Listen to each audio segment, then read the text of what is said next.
In April of 1841, Silas Rutledge made an announcement that shocked even the cruelest plantation owners in South Carolina.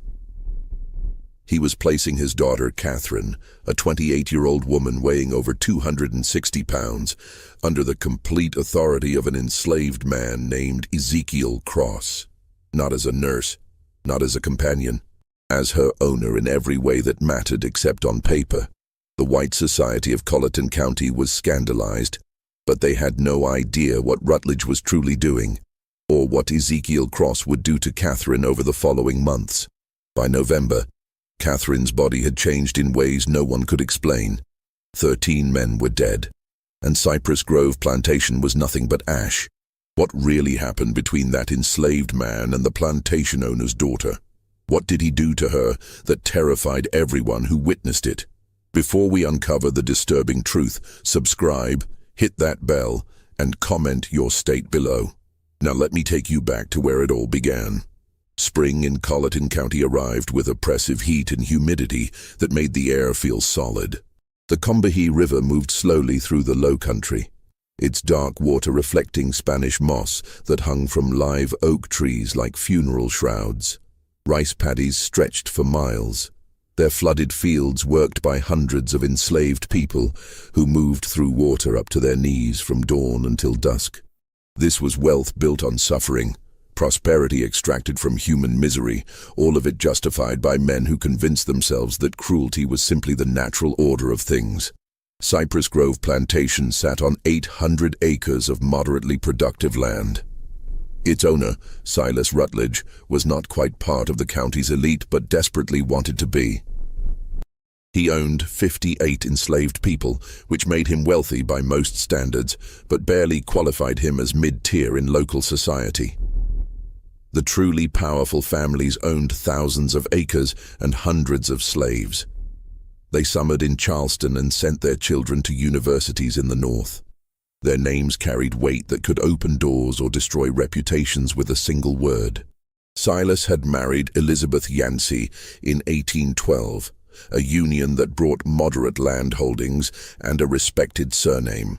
Elizabeth had been a practical woman who kept meticulous records and seemed more interested in profit margins than social climbing. She died giving birth in 1813 to a daughter christened Catherine. For 28 years, Silas raised Catherine alone while focusing his energies on gaining entry to the inner circles of county power. He was a tall man, thin in the way of people who forget to eat when consumed by obsession. His hair had gone grey prematurely, giving him a severe appearance that matched his cold temperament.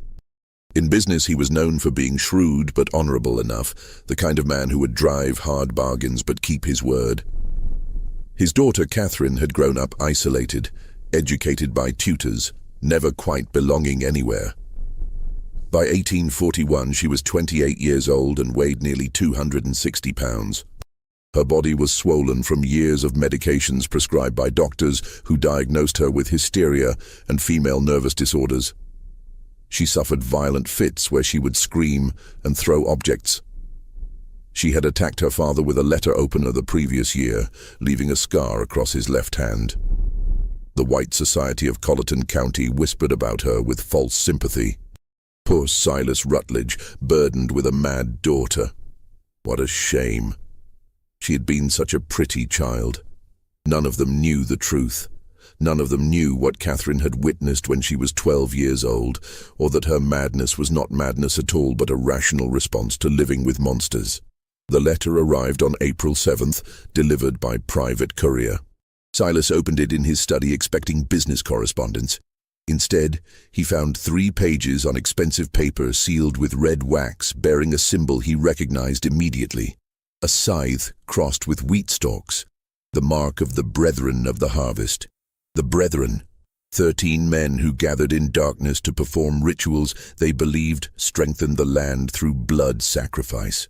They mixed old European traditions with beliefs borrowed from enslaved people who understood spirits and power. They believed the strong were meant to consume the weak, literally when necessary. Silas had been initiated in 1822. He had attended perhaps 40 gatherings over 19 years. participating in rituals that ranged from disturbing to monstrous. The letter informed him he was in debt. $12,000 borrowed over years of gambling losses and failed investments. An impossible sum. Repayment would require selling most of his land and all his slaves, destroying everything he had built. But the letter offered an alternative, a demonstration of commitment from members in difficult positions. Silas would take his daughter Catherine and place her under the complete authority of one of his enslaved men, not temporarily, not as punishment, as a genuine transfer of responsibility lasting 1 full year. The enslaved man would have total control over her person, her daily activities, her treatment. Silas would announce this publicly at a gathering of the county's prominent families, explaining it as an extreme medical measure for his daughter's condition. The humiliation would be absolute. In a society where white women were supposedly precious and protected above all others, Silas would be declaring his daughter worth less than his property. But if he agreed, his debt would be forgiven, and the brethren would provide financial support to restore his position. Silas sat in his study for hours that night. He thought about his options. Bankruptcy would destroy him completely. The brethren had connections to every judge, every lawyer, every politician in the region. They could make him disappear if he became a problem. Or he could sacrifice his daughter's dignity to maintain his own position. The choice society had trained him to make. Property over people. Power over morality. He wrote his acceptance by candlelight and sent it before dawn. 3 days later, another letter arrived with a name and brief history. Ezekiel Cross, age 33. Purchased recently through an intermediary from a Virginia plantation. Skills included carpentry and herbal medicine. Temperament listed as quiet and obedient. What the letter did not say was that Ezekiel Cross had been selected specifically for this purpose. That his placement at Cypress Grove was no accident. That he carried his own burning need for justice and the patience to wait for exactly the right moment. Ezekiel arrived on April 13th in a wagon driven by a slave trader named Henderson. The wagon pulled directly to the main house, unusual since most slave transactions happened near the barns. Silas came out onto the porch, shading his eyes against the morning sun. In the wagon bed sat Ezekiel. The first thing Silas noticed was his eyes. Most enslaved people kept their gaze down as a survival mechanism. But Ezekiel looked directly at Silas, his expression calm and assessing. It made Silas deeply uncomfortable. Ezekiel was tall, perhaps 6'2", with broad shoulders and lean muscle from a lifetime of hard labor. His skin was unmarked by whipping scars. His clothes were simple but clean. His hands were large and calloused, but his fingers had a precision that suggested skilled work rather than just brute force. Henderson climbed down and handed papers to Silas. Ezekiel Cross, as requested. Previous owner said he was quiet but capable. Your associates want you to know this one was carefully selected. Silas barely glanced at the papers. He addressed Ezekiel directly. You understand why you are here? Yes, sir. Ezekiel's voice was deep and measured with a slight Virginia accent. My daughter is unwell. You will be responsible for her care. Doctors have failed. You claim knowledge of herbal treatments? My grandmother was a healer, sir. She taught me before I was sold. The transaction completed quickly. Ezekiel was shown to a small cabin near the main house, separate from other slave quarters. He was given basic supplies and told his duties would begin the next day. He was informed that his sole responsibility was Catherine's care, and that failure would have severe consequences. Ezekiel nodded and said yes, sir, when required. Then he was left alone. For the first time since arriving, he allowed his expression to change. His jaw unclenched slightly. His shoulders relaxed. He sat on the bed and pulled from inside his shirt a small cloth bundle. He unwrapped it carefully, revealing a piece of worn paper with 3 names written in a child's uncertain handwriting. Sarah, Benjamin, Ruth, his wife, his son, his daughter. Sold away from him 3 years ago to a plantation in Alabama known for working slaves to death. He had learned they all died within 18 months. Sarah from untreated fever. Benjamin from an injury that turned septic. Ruth from simply giving up. A 6-year-old child who stopped eating because she could not understand why her family had been torn apart. And Silas Rutledge had been the one to sell them. Not because he needed money, not because they had done anything wrong, but because he had been demonstrating to the brethren that he could make hard decisions without sentimentality. He had split a family like kindling for burning. Ezekiel had spent 2 years working his way south, deliberately getting sold from plantation to plantation, always gathering information. He learned about the brethren through whispers. He learned about their rituals and members. He learned they considered themselves above any consequence. When the opportunity came to be sold to Rutledge specifically, Ezekiel knew this was his chance.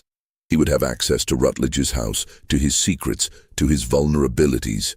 And sometimes justice came not from courts or laws, but from patience and planning, and being willing to become exactly as monstrous as necessary. He folded the paper with the 3 names and tucked it away. Then he lay back and stared at the ceiling and began planning what came next. His first day began on April 14th. A house slave named Judith, middle-aged with graying hair, brought him to Catherine's room on the 2nd floor. She knocked reluctantly. "Miss Catherine, your father has brought someone to help with your treatments." A crash from inside, something heavy hitting the wall. Then Catherine's voice, slurred but venomous. "I do not want more treatments." "Send him away." Judith looked at Ezekiel with sympathy. "She has bad days. This is one." Ezekiel opened the door and stepped inside, closing it before Judith could follow.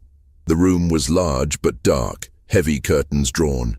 The air was stale, smelling of unwashed bedding and something else, the sweet rot smell of mercury. Books scattered across the floor, a shattered picture against the wall. Clothes everywhere. Catherine sat in a chair by the cold fireplace, wrapped in a stained dressing gown. Her dark hair hung loose and tangled. Her face was puffy, eyes unfocused. Her hands trembled continuously on the chair arms. She looked at Ezekiel with confusion, then fear, then anger. "Who are you?" I said. "No more doctors." "I am not a doctor, miss. My name is Ezekiel. Your father asked me to help you." "Help?" She laughed harshly. "That is what they all say. Help, treatment, medicine. They mean poison. They mean chains. They mean silence." She stood suddenly swaying. "I know what this is. He is punishing me again, for remembering, for speaking, for refusing to forget." Ezekiel stood still, non-threatening. "What are you supposed to forget?" The question caught her off guard. Her anger flickered to something more vulnerable. "You do not know?" "I know nothing, miss. Only that your father says you are unwell." Catherine studied him intently, as if really seeing him for the first time. "You are not from here." "Virginia originally, miss." "Do you know what happens in this house? What they do in the cellar?" Ezekiel's pulse quickened, but he kept his expression neutral. "I do not know what you mean." "Liar. No heat in it. Just exhaustion. Everyone lies. It is easier than truth." She sat heavily. "Leave me alone. Tell my father his newest torment failed." But Ezekiel moved to the window and drew open the curtains. Sunlight flooded in. Catherine cried out, covering her eyes. "When did you last go outside, miss?" "I cannot walk that far. I'm too weak." "When did you last eat without laudanum in it?" "The medicine is necessary. Doctors say so." "What if the doctors are wrong?" Her hands came down from her eyes. She stared at him with hope and terror mixed. "What did you say?" Ezekiel turned from the window. This was the moment. The first card played. "I said, what if the doctors are wrong? What if everything you have been told about your condition is designed not to help you, but to keep you controllable? What if your father has been poisoning you for years to ensure you never become well enough to speak about what you saw?" Absolute silence. Catherine's eyes went wide. Her trembling hands stilled. For 30 seconds she just sat there, her mind working. When she spoke, her voice was different, clearer. "He told you." "Your father told me nothing, miss. But I have eyes. I know mercury poisoning. I know long-term laudanum use. Healthy women do not become like this without someone working hard to make them that way. Why would you say this? Suspicion crept back. This is a trick. You are testing me. I am telling you I can help you become truly well, clear-minded, strong enough to walk out of this room. But it will not be easy. Your body has been dependent on those medicines for years. Stopping will be painful. You will feel worse before better, and your father will not approve. Then why would you do it? Ezekiel met her eyes. Because I have my own reasons for wanting Silas Rutledge to suffer, and the best way to make him suffer is to give him back a daughter who is sane enough to remember everything and strong enough to speak about it. The truth. Dangerous to speak so plainly. But Catherine was damaged, not stupid. She would see through manipulation, but genuine common cause that she might believe. You want revenge on my father? Yes, miss. What did he do to you? He sold my family, my wife and 2 children. Sent them to their deaths for no reason except to prove something to people who judge worth by cruelty. Catherine absorbed this, then nodded slowly. The brethren. He sold them for the brethren. Not a question. The brethren, miss? You do not know? She laughed, something manic in it. You will learn. Everyone learns eventually. She leaned forward. If I agree, if I let you help me, what happens then? You get well, miss, and when you are well, we decide what to do next. We? I have my revenge to plan. You have yours. Perhaps they align. Catherine studied him intently. Finally she spoke. I want them all dead. My father, Judge Pelham, Reverend Crenshaw. All of them. Every man who stood in that cellar. I want them to suffer first, to know it is coming, to beg. Then I want them dead. The venom was shocking. Not for its intensity, but because it came from someone dismissed as mad and harmless. This was not madness. This was rage, concentrated by years of suppression. Ezekiel nodded. Then we have an understanding, miss. Catherine, if we are conspirators, use my name. I cannot, miss. Not where anyone might hear. We must be careful. Then know something, Ezekiel. Catherine's eyes glittered dangerously. I have killed before. 3 people. House slaves who might have told my father about my lucid moments. I cannot remember exactly how. The laudanum blurs everything. But I know I did it. They disappeared. Their families were told they ran away. She smiled terribly. So if you plan to betray me, to use me then dispose of me, know that I am not a victim. I am something worse. Ice ran down Ezekiel's spine.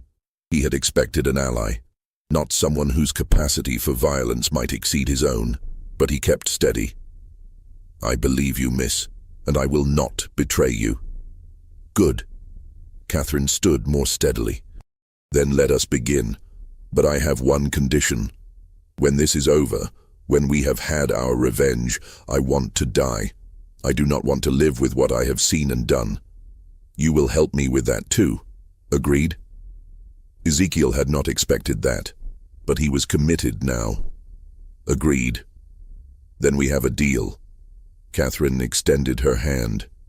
After hesitation, Ezekiel shook it. Her grip was stronger than expected. Over the following week, Ezekiel began Catherine's treatment. He gradually reduced her laudanum, replacing some with herbal tinctures. Valerian root for anxiety and sleep. Chamomile for digestive distress. Milk thistle to help her liver process accumulated toxins. The process was brutal. Catherine spent 3 days in bed with fever, shaking and vomiting. Ezekiel stayed with her through it, holding a basin while she was sick, wiping her face with cool cloths, speaking quietly just to remind her she was not alone. When the worst passed, she was weak but clearer than she had been in years. The constant tremor decreased. Her speech was less slurred. She could focus on reading. Then real work began. Ezekiel had her walking, short distances at first, from her room to the hallway end and back. It exhausted her, but he insisted. Every day a little further. He adjusted her diet, bringing lean meats and vegetables instead of heavy pastries. He limited portions strictly, though she fought him, years of using food as comfort-making restriction difficult. While working on her physical recovery, they talked. Catherine told him about the cellar, about what she saw at 12. She described it in detail that made Ezekiel's stomach turn, but he listened without interruption. She told him about years of gaslighting that followed, her father convincing everyone, including herself, that she was mad, that she invented memories, that nothing she said could be trusted. She told him about the journal she kept hidden, pages documenting dates and times when her father left late at night, names of visitors at strange hours, sounds from below that should not be possible. Ezekiel told her about his family, about Sarah, who sang while working and taught their children to read despite the danger, about Benjamin, who at 8 could do mathematics that amazed overseers, about Ruth, who loved flowers and picked wild blooms to make their cabin beautiful.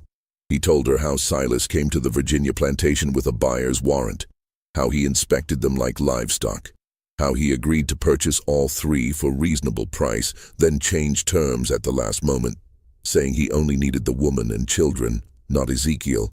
How he deliberately split the family for no practical reason but simply because he could. He smiled when he did it. Ezekiel said quietly, "That is what I remember most. My son crying, holding my leg, begging, my wife trying to be strong, telling Benjamin to be brave, and your father smiled, like it pleased him to cause that pain." Catherine listened with newly clear eyes. "I am sorry. I know sorry is just a word, but I am sorry you suffered because of what my father is. You are not responsible for what he does, miss. No. But I am responsible for what I do next, and I promise you, Ezekiel, he will pay for what he took from you. They will all pay." The formal announcement was scheduled for April 29th. 41 people gathered in the Cypress Grove dining room for what invitations described as an important family announcement. The county's elite arrived in carriages, Judge Pelham with his wife Eleanor, Reverend Crenshaw with his daughter, Marcus Fanning and his family, Benjamin Lyle from the bank. The meal was elaborate: oysters, roasted duck, multiple rice dishes, sweet potatoes, fresh bread. A towering cake for dessert. Through it all, Catherine sat at her father's right hand, eating sparingly, speaking when spoken to but volunteering nothing. Ezekiel served alongside other house slaves, moving quietly, refilling glasses, clearing plates. He was invisible to most guests, but he listened to every word, watched every interaction, filed away information. After dessert, Silas stood and tapped his glass. "My friends, thank you for joining us. As you know, Catherine has been unwell for years. We tried every treatment, doctors from Charleston, a specialist from Philadelphia. Nothing helped, until recently." He gestured toward Ezekiel. 2 weeks ago, I brought in Ezekiel, who has knowledge of herbal medicine. As you can see, Catherine is much improved. Clear-eyed, calm, more herself than in many years. Polite murmurs around the table. Catherine kept her expression neutral, though Ezekiel saw her hands gripping her napkin beneath the table. "This improvement," Silas continued, "has led to a difficult decision. Catherine requires ongoing care more intensive than our household can provide. After much consideration, I've decided Ezekiel will assume full responsibility for my daughter's welfare. He will have complete authority over her treatment, daily activities, and living arrangements, effective immediately." The murmurs changed tone. Confusion now. Several guests exchanged glances. Mrs. Pelham's face registered shock. Marcus Fanning spoke up. "Silas, I do not understand. You are placing your daughter under a slave's care, permanently. I am placing her with someone who succeeded where others failed. My daughter's health is more important than social convention." "But surely," Reverend Crenshaw interjected carefully, "there are other options. A companion, a nurse, someone more appropriate." Silas's expression hardened. "I have made my decision." Catherine agrees. "Do you not, daughter?" All eyes turned to Catherine. This was the moment. She could refuse, could expose everything, could bring it all crashing down. Instead, she smiled, small, controlled, revealing nothing. I trust my father's judgment. Ezekiel has been kind and his treatments help. I am content with this arrangement. Perfectly delivered. But Ezekiel saw what others did not. Saw her knuckles white on that napkin. Saw the flash in her eyes promising violence. She was playing the required role, the obedient daughter. But inside she was screaming. The evening passed in awkward conversation. Some guests left early. Others stayed to speak with Silas privately, asking questions they did not want public. Ezekiel caught fragments. "Are you certain this is wise? What will people say? The brethren will not approve of this becoming public." That last from Judge Pelham, spoken low near the study. Silas's response was too quiet to hear, but whatever he said made Pelham nod and clap his shoulder. By midnight, all guests had departed.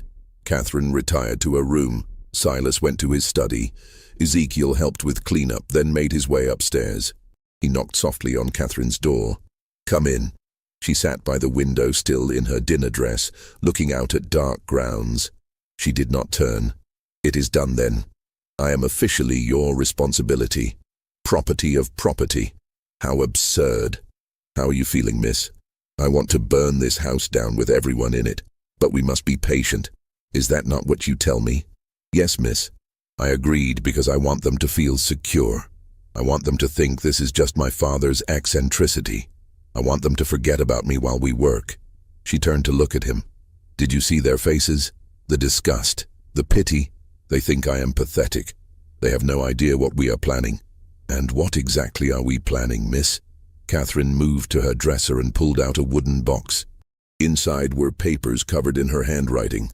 I have been documenting everything I remember for years. Dates, names, ritual descriptions, coded so it looks like nonsense if found. But I can decode it. We have enough to destroy 20 men. And will anyone believe us, miss? A woman recently recovered from madness and an enslaved man? No. Which is why we need proof they cannot dismiss. Real physical evidence. She pulled out one specific page. I know where they keep their records. The Brethren maintains a ledger of all activities. Every ritual, every sacrifice, every member's participation. It ensures everyone is equally guilty. My father mentioned it years ago before he realized I would remember. Where is this ledger? In the cellar. There is a hidden room beyond the main chamber. I never saw inside, but I heard them talk about it. That is where they keep everything they cannot afford to lose. Ezekiel felt excitement mixed with dread. Such a ledger would be devastating evidence, but getting it meant going into the heart of the Brethren's domain. We would need to access it when the house is quiet. My father travels to Charleston monthly for business. The next trip is May 14th. He will be gone 3 days. That gives us 2 weeks to prepare. We need the cellar layout, every room, every hiding place. I can help. I've been thinking about this for 16 years. I know exactly what needs to happen. They spent an hour going over details, speaking in whispers. Catherine sketched the cellar layout from memory. Ezekiel asked about guards, keys, slave schedules. When he left her room, it was nearly 2 in the morning. He made his way to his small room, mind racing. He was fully committed now to conspiracy with a woman who was brilliant and damaged and frightening. He pulled out the paper with his family's names and looked at it by candlelight.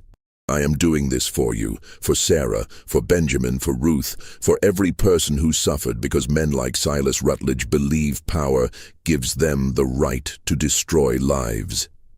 He blew out the candle and lay in darkness, listening to the house settle. Somewhere below, in a cellar he had never seen, were secrets that could tear apart South Carolina's most powerful families. In 2 weeks he would go down there to find them. The 2 weeks passed with deceptive calm. Catherine continued improving. Her weight dropped. Her mind stayed sharp. She walked further each day. More importantly, she was translating sections of her coded journals for Ezekiel, filling in details about the Brethren that made his blood run cold. The Brethren was not unique to Colleton County. It was part of a larger network across the South. Connected societies in Charleston, Savannah, New Orleans, Richmond. Different names, but always the same structure. Wealthy men who believed their power derived from ancient practices of dominance and sacrifice. They believed they continued traditions going back thousands of years, Catherine explained one afternoon. European mystery cults mixed with things learned from enslaved people. They twisted it into something monstrous. Justification for things that have no justification. And the sacrifices? Not always human, sometimes animals. But other times they take people who will not be missed. Slaves with no family, poor whites who wander onto their properties. Once I heard my father mention a child, but I do not know if that was literal. Where do bodies go? Swamps on every plantation. Bodies go in and are never found. Alligators do the rest. And this ledger documents all of it? Every ritual for 40 years. Names, dates, descriptions. They keep it because they need mutual complicity. Everyone equally guilty so no one can expose the others without destroying themselves. May 14th arrived. Silas left for Charleston early morning, taking his carriage and manservant. He would stay with associates, attend to business. Expected back evening of May 16th. That gave them almost 3 full days. They waited until nightfall before moving. The house settled into evening routine. By 10, the main house was silent. They met in Catherine's room. She had changed into simple dark clothes, allowing freedom of movement. Hair pulled back tightly. She looked like someone preparing for battle. "Are you certain, miss?" "I have never been more certain. Let us go." The cellar entrance was in the kitchen behind the pantry. The door looked like wall paneling, but pressed right, it clicked open, revealing narrow stairs descending into darkness. The smell hit immediately. Damp earth and old smoke and something organic and rotten. Catherine noticed his reaction. "You get used to it. I wish I could say you stop smelling it, but I would be lying." They descended carefully, Ezekiel carrying a shuttered lantern providing minimal light. The stairs were steep and worn, wood creaking. After 20 steps they reached bottom. The cellar was larger than expected. Easily 30 feet square with low ceiling supported by thick beams. Floor was packed earth, walls lined with stones, weeping moisture. At center was what Catherine called the altar, though now it looked like just a heavy wooden table. But dark stains on its surface and grooves carved in edges told their own story. Around the room were candle holders, clay jars sealed with wax, wooden boxes, a rack holding black robes with crimson trim. Along one wall, shelves containing books and papers. Catherine moved with certainty of someone following a memorized map. She led Ezekiel to the far wall where stones seemed solid, but she pressed one particular stone and something clicked. A section swung inward, revealing another chamber. This room was smaller, 10 feet square, and here the brethren kept its secrets. The ledger sat on a wooden stand in the center. Massive, 2 feet tall and 18 inches wide, bound in dark leather with metal clasps. Next to it were smaller journals. Around the walls were shelves containing jars Ezekiel refused to examine too closely. "There," Catherine whispered, pointing. "That is what we need." Ezekiel moved to the stand and opened the book carefully. Pages were thick parchment covered in meticulous handwriting. Names and dates going back to 1800. Ritual descriptions written in clinical detail, like scientific experiments rather than atrocities. He began reading, and with each entry his horror deepened. These men had not just committed occasional violence. They made it systematic. Regular gatherings every 6 weeks. Rituals timed to agricultural cycles, believing blood-fed land. They had killed at least 37 people over the years, probably more. Mostly enslaved people, but also poor whites, indigenous people, anyone vulnerable. And notes about consumption. They had not just killed, they had eaten. Pieces of victims prepared specific ways, consumed during ritualistic meals they believed transferred power. "Dear God," Ezekiel whispered, "this is worse than I imagined. I tried to tell you." Catherine's voice was flat. "I watched them when I was 12. I watched them cut pieces from that woman on the altar. I watched my father raise a goblet and drink. Then I spent 16 years being told I was insane, that I imagined it all. But I knew. I always knew. Ezekiel turned pages looking for entries about his family. He found them in October 1838. 3 lines. Purchased family unit from Virginia. Woman Sarah. Children Benjamin and Ruth. Separated from male to demonstrate resolve. Sent to Alabama contact. Payment received. 3 lines. That was all his family's destruction merited. We need to take this, Ezekiel said, voice tight with rage. No. Catherine's hand on his arm. If we take it now, they will know immediately. We need to copy the most important entries first. She was right, but Ezekiel wanted to burn everything. But revenge required patience, required being smarter than the enemy. They spent 3 hours working. Catherine had brought paper and ink. She copied entries about specific rituals focusing on ones naming current members. Ezekiel documented victims, creating a list of names and dates that could potentially be cross-referenced with other records. Exhausting work made worse by the content. Several times Ezekiel had to stop, hands shaking too badly.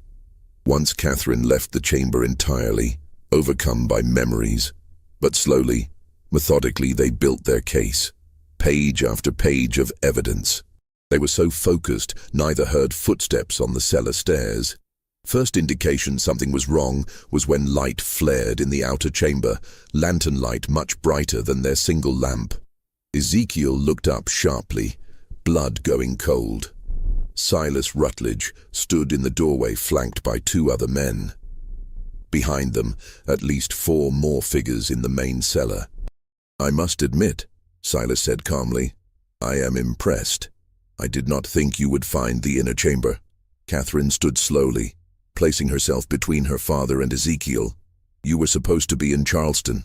I was supposed to be, but I never trusted your miraculous recovery. So I made arrangements. I left this morning, yes.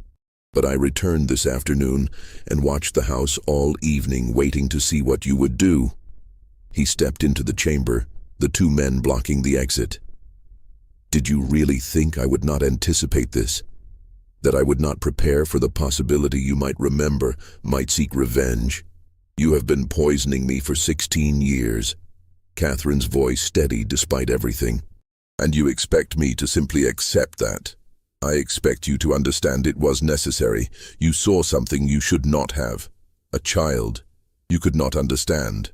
I could not allow you to destroy everything. I was 12, and I watched you murder a woman and eat her flesh. That was not fear, Father. That was a reasonable response to witnessing evil. Evil. Such a simple word. Silas moved further into the room, eyes moving between Catherine and Ezekiel. And you.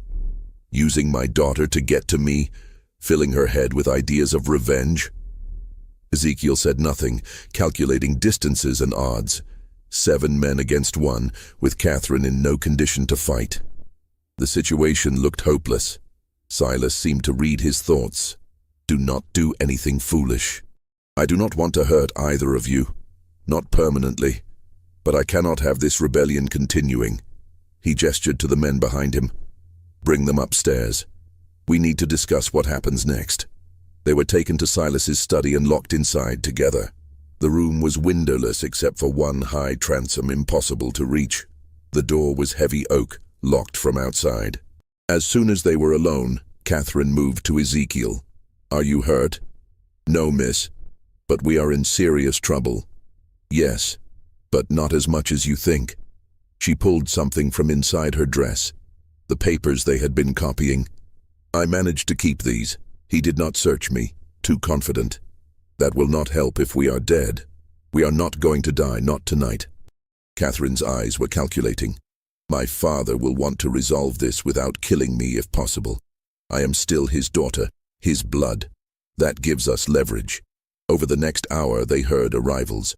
Voices in the hall, men gathering. The brethren was assembling. Finally the door opened. Marcus Fanning stood there, face grim. They are ready for you. Come peacefully, and you will not be harmed. They were led down to the cellar again. This time the main chamber had been transformed. All 13 brethren members present, dressed in ritual robes. Candles burned in every holder. The altar was draped with crimson cloth. 13 chairs arranged in a perfect circle, all occupied except Silas's at the altar's head. Ezekiel and Catherine were positioned in the circle's center, forced to stand facing Silas. The other members watched with expressions ranging from curiosity to hostility. Silas removed his hood. "Brothers of the harvest, thank you for coming on short notice. We face a crisis. My daughter and her associate discovered our inner chamber. They saw the ledger. They were copying entries when I interrupted them." Judge Pelham spoke up. "Then they must be silenced. Permanently. This is not complicated." "I disagree." Silas held up a hand. "My daughter is blood. I cannot simply dispose of her without exhausting other options. And the man represents an opportunity." "What opportunity?" Reverend Crenshaw asked. "To test something I have long believed, that a person can be drawn into our work through their own actions if framed correctly." Silas turned to Ezekiel. "You want revenge on me. You want to destroy me for what I did to your family. I understand that. But what if I offered you a different kind of revenge, a more meaningful one?" "I do not understand," Ezekiel said carefully. "I am offering you membership, not as an equal. The Brethren does not accept men of color as full members, but as an associate. You would attend our gatherings, participate in rituals, and in exchange I would give you what you want most. My family is dead. You cannot give me what I want. No, but I can give you revenge against the people who killed them. The plantation owner in Alabama who worked your wife and children to death. His name is Edward Gaines. He is not part of the Brethren. He has no protection from us. If you join us, prove your loyalty, I will give you resources to destroy him. Money, information, whatever you need to make him suffer as you have suffered." The offer hung in the air, obscene in its calculation. Join the men who destroyed his family to get revenge on another monster. "And if I refuse, then you and Catherine both die tonight. Your bodies go into the swamp. No one will ever know what happened. The papers Catherine was copying will be burned, her journals destroyed. Everything continues as it always has." Silas spread his hands. "But if you accept, you live. Catherine lives. You get your revenge. All it costs is your soul." Ezekiel looked at Catherine. Her face was pale, but she gave him the slightest shake of her head. "Do not do it. Whatever happens, do not become them." But Ezekiel was thinking about accepting, about getting inside their organization, about gathering more evidence, about buying time. He looked back at Silas. "And Catherine, what happens to her?" "She returns to her room, resumes her medications, forgets what she has seen. The alternative is she dies alongside you." "No." Catherine's voice cut across the chamber. "I will not forget again. I will not be silenced. Kill me if you must, Father, but I will not pretend I do not know what you are." Silas's expression hardened. "Then you have made your choice." "Wait." Ezekiel spoke quickly. "I accept. But on one condition. Catherine goes free, not back to her room. Free. Let her leave this house, leave South Carolina. Give her money to start over. If you do that, I will join you." Several Brethren members shook their heads, but Judge Pelham spoke. "The boy makes a point. The girl is already broken. Even if she spoke, who would believe her? But a man willing to join us, to be complicit, that is valuable. That proves our power extends even to those who hate us." Silas considered. Finally he nodded. "Very well. Catherine will be sent north. I have associates in Philadelphia who will take her in. She will be given a new identity and stipend to live on. But she can never return to South Carolina, never contact anyone from her old life. She will be dead to everyone here." "Agreed." Catherine stared at Ezekiel.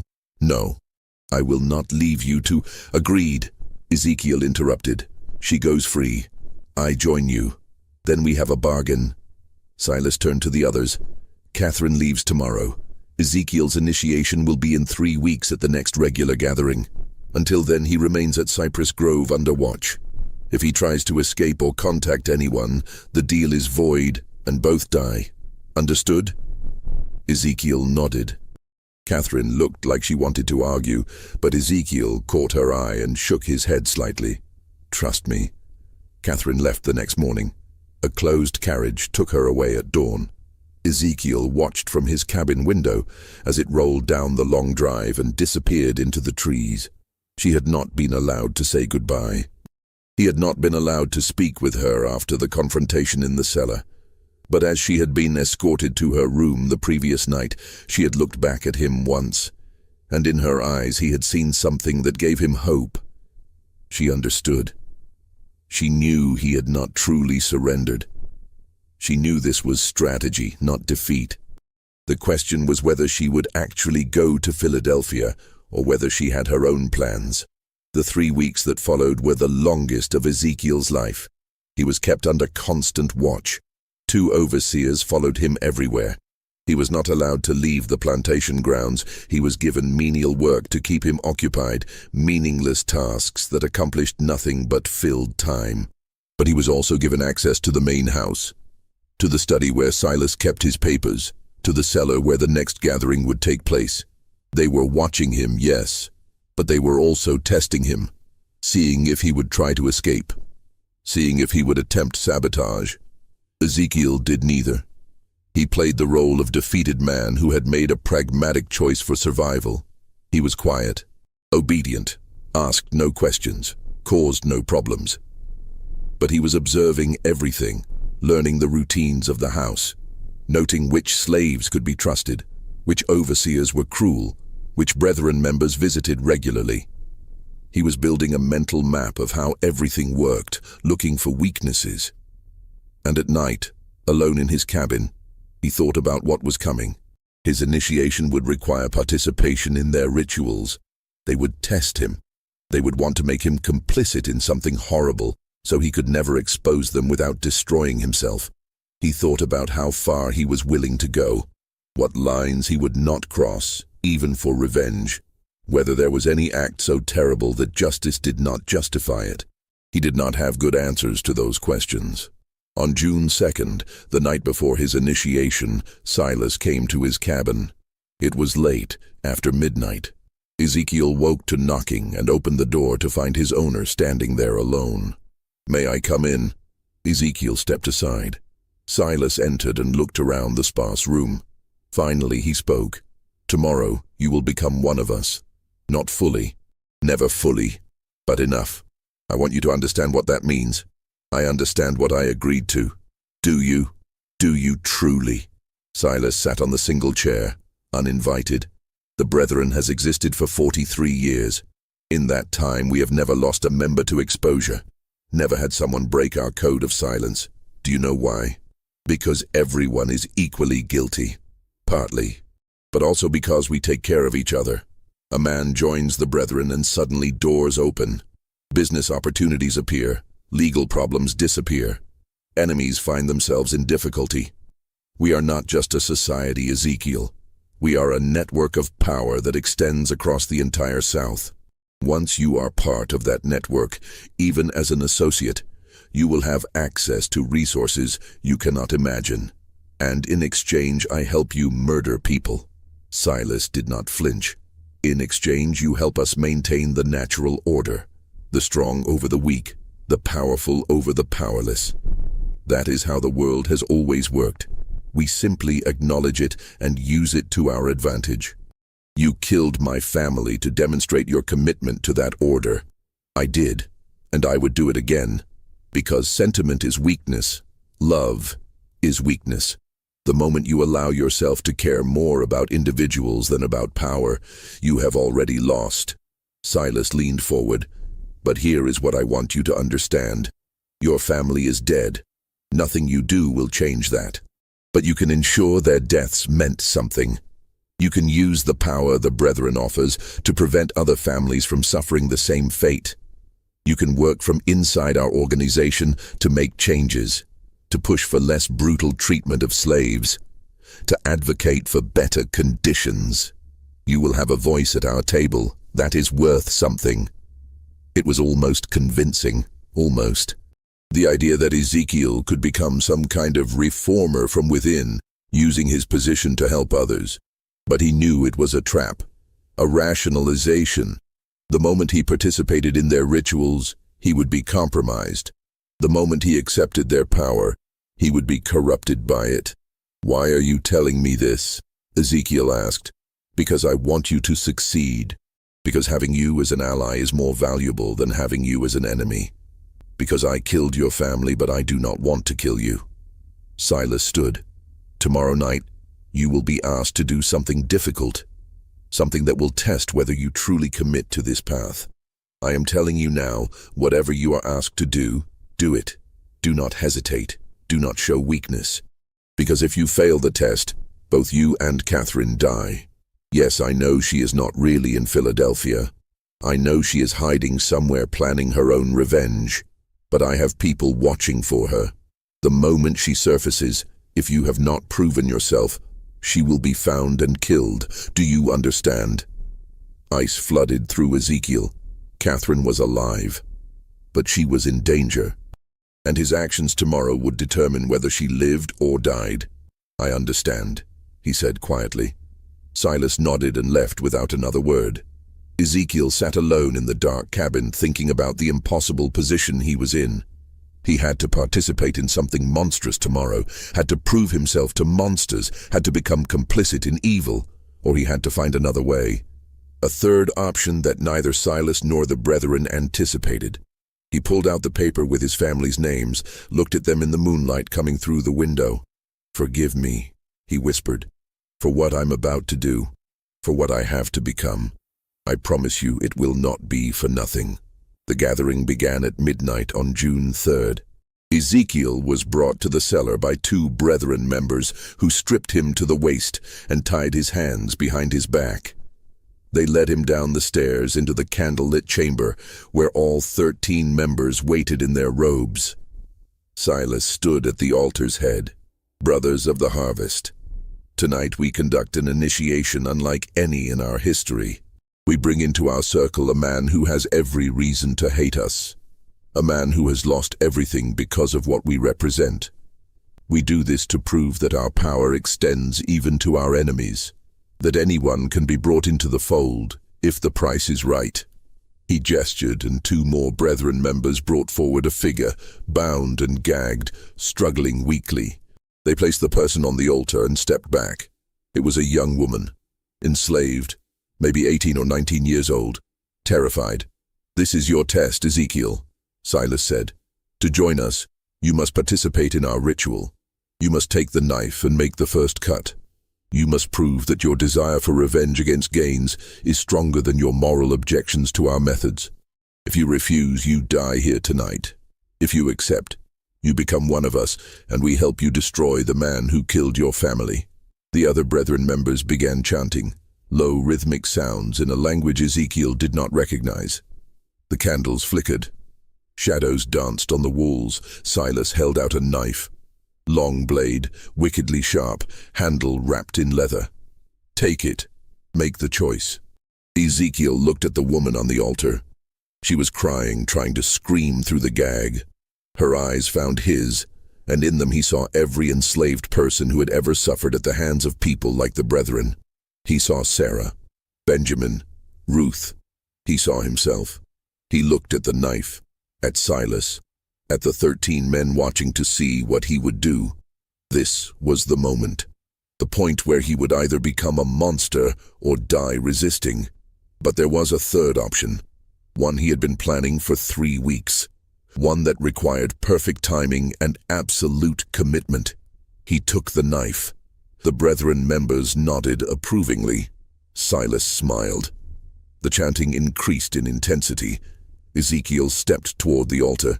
The woman's eyes went wide with terror. He raised the knife, and then he moved, not toward the woman, toward the nearest brethren member.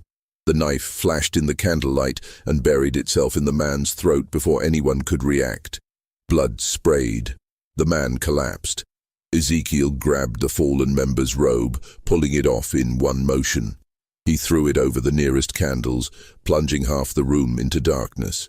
Chaos erupted. He moved through the confusion like violence incarnate, years of rage focused into action. He grabbed another man, using him as a shield as someone swung at him, threw the body into two more members, tangling them, kicked out at a knee, heard bone crack, grabbed a candle holder and smashed it into a face. The brethren were powerful men, but they were not fighters.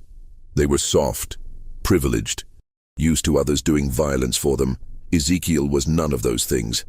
He fought toward the altar where the woman lay, grabbed her, cut her bonds with the knife he had somehow kept hold of.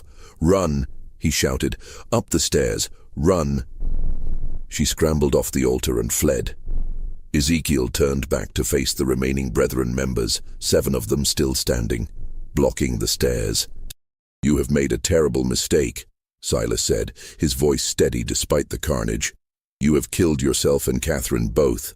"Maybe," Ezekiel said, "but I will take as many of you with me as I can." What he did not know was that above them, in the main house, Catherine had returned. She had never gone to Philadelphia. She had been hiding in the slave quarters, waiting, planning, gathering allies among the enslaved people of Cypress Grove. And when she heard the commotion from the cellar, when she saw the young woman burst from the kitchen screaming, she knew it was time. The reckoning. Catherine had spent 3 weeks recruiting. She had moved from plantation to plantation under cover of darkness, speaking to enslaved people she had known her whole life, people who had watched her grow up, who had suffered under her father's ownership. She told them about the brethren, about the cellar, about the rituals, and she told them that tonight was the night they could end it. 23 people came. Men and women who had nothing left to lose, who had lost children to the brethren's rituals, who had watched friends disappear into the swamps, who had endured decades of brutality from men who believed themselves untouchable. They came armed with tools from the fields, axes, scythes, hammers. They came with rage that had been building for generations. When the young woman burst from the cellar, Catherine led them down. The brethren members, still trying to subdue Ezekiel, did not hear them coming until it was too late. The enslaved people flooded into the cellar like a tide. There was no mercy in what followed, no hesitation. These were people who had been told their entire lives they were property, that their suffering did not matter, that their lives had no value. Now they were proving how wrong those beliefs were.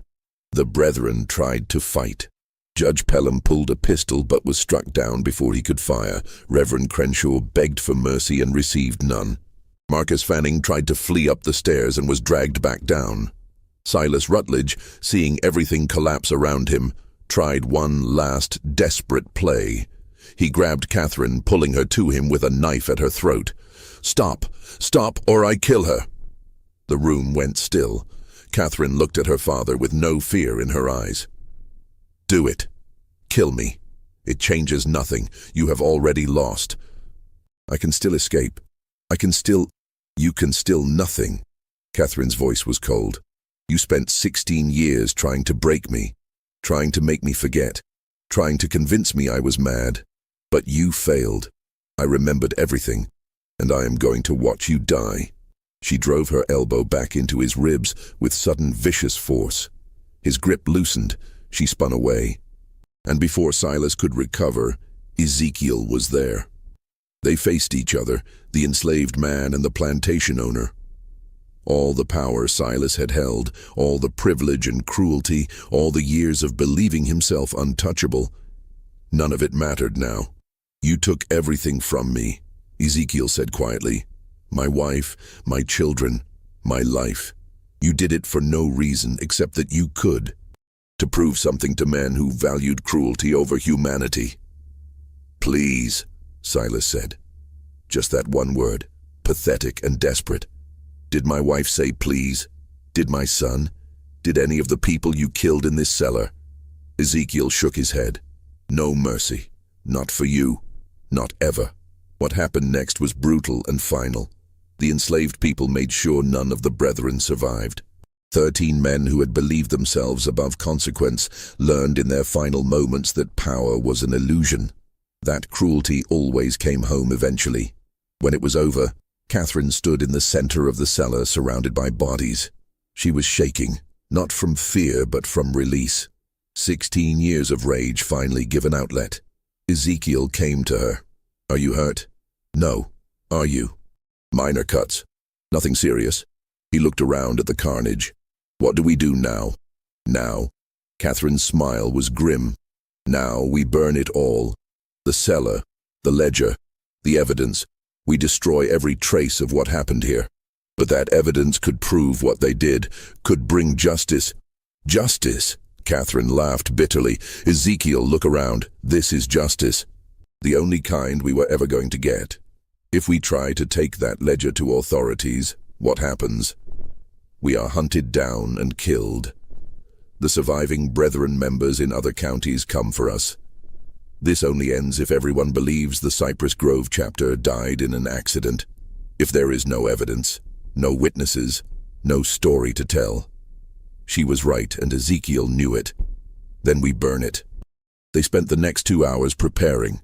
The enslaved people who had helped them left before dawn, disappearing back to their various plantations. They would say nothing. They had seen nothing. They knew nothing. That was how survival worked. Catherine and Ezekiel poured oil through the cellar, stacked wood and kindling, placed the bodies in positions that might look like an accident if anyone investigated. Then they took the ledger and all the journals and placed them in the center of the altar. "Wait," Ezekiel said. He opened the ledger one last time and found the entries about his family. He carefully tore out those pages and folded them, placing them inside his shirt. "For them. So they are not forgotten." Catherine nodded. Then she took a candle and held it to the oil-soaked wood. The fire caught immediately. Within minutes the cellar was ablaze. They fled up the stairs and out of the house, stood in the yard watching as flames engulfed Cypress Grove Plantation. People would come. Other plantations would see the smoke. There would be questions. But Catherine and Ezekiel had their story prepared. A terrible accident. A candle knocked over in the cellar. The master and his guests trapped below. So tragic. So terrible. No one would ever know the truth. As the sun rose over the burning ruins, Catherine turned to Ezekiel. "What will you do now?" "Go north. Use the chaos of this fire to disappear. Maybe find others who want to fight. To create a network that can help people escape." He pulled out the paper with his family's names. "I cannot bring them back, but I can make sure others do not suffer the same fate. And I will go north as well. Use the money I have been stealing from my father's accounts for years. Start over." She paused. "But I will not forget. I will document everything that happened here. I will write it all down so that someday, somehow, someone knows the truth. They sealed the records. They will seal your testimony too if you try to make it public. Then I will hide it. I will code it. I will leave it somewhere to be found decades from now when we are all dead and it cannot hurt us anymore." She looked at the burning house. The truth has a way of surfacing eventually. Even when people try to bury it. They stayed until the fire burned itself out, until Cypress Grove Plantation was nothing but ash and blackened timbers, until there was nothing left to show that 13 men had gathered there to commit atrocities. Then they walked away in opposite directions, Catherine north toward Charleston, and eventually Philadelphia. Ezekiel west toward the frontier, where enslaved people could disappear into communities that asked no questions. They never saw each other again. The official story was exactly as they had planned. A tragic accident. Silas Rutledge and 12 prominent gentlemen meeting at Cypress Grove to discuss business when a fire broke out. All 13 perished in the cellar, overcome by smoke before they could escape. A terrible loss for Colleton County, funerals with full honors, eulogies praising their contributions to society. Catherine Rutledge was reported to have died in the fire as well. Her father's mad daughter trapped in her room, unable to escape. A particularly sad footnote to an already tragic event. No one questioned it. No one looked too closely. The enslaved people who had participated said nothing. They had no reason to speak, and every reason to remain silent. Most were sold within months to different plantations as Cypress Grove was liquidated. They scattered across South Carolina and beyond, carrying their secret with them to their graves. Years passed. The ruins of Cypress Grove were eventually demolished, the land sold, new buildings constructed. Life moved on as it always does, covering over the past with the present.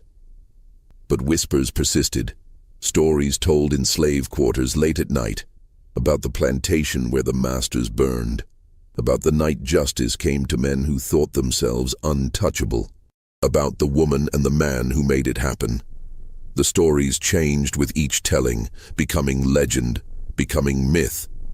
But the core remained. That cruelty had consequences, that power was not absolute, that sometimes the powerless found their power. In 1863, during the Civil War, Union troops occupied the area where Cypress Grove had stood. They found evidence of old tunnels beneath the property, found bones in the nearby swamp, found markings on trees that suggested ritual sites. But the war moved on, and no one had time to investigate further. In 1971, during demolition work, a journal was found sealed in a wall. It detailed everything: names, dates, rituals, victims. But as Catherine had predicted, it was coded. And before anyone could fully decode it, the journal vanished from county records. Some say it was destroyed. Others say it was taken by descendants of the Brethren families, protecting their ancestors' secrets. A few believe it still exists somewhere, waiting to be rediscovered when the time is right. What is known is this: 13 prominent men died in a fire in 1841. Catherine Rutledge disappeared shortly afterward, though no body was ever confirmed found. An enslaved man named Ezekiel Cross was reported sold to a plantation in Alabama, but no record of the transaction exists. And for years afterward, stories circulated among enslaved communities about a network helping people escape, led by a man who had faced the monster and won. Whether those stories were true or just wishful thinking, no one can say for certain. But sometimes truth lives not in official records, but in the stories people tell, in the memories they keep, in the justice they remember, even when history tries to forget.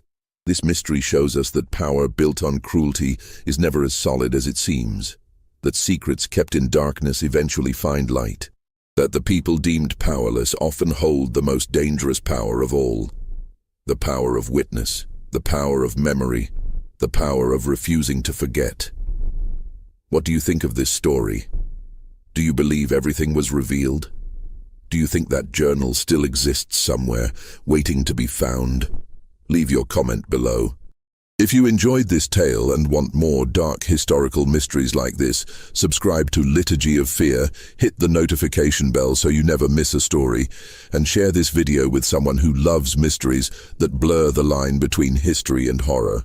These stories need to be remembered. These voices need to be heard. See you in the next video.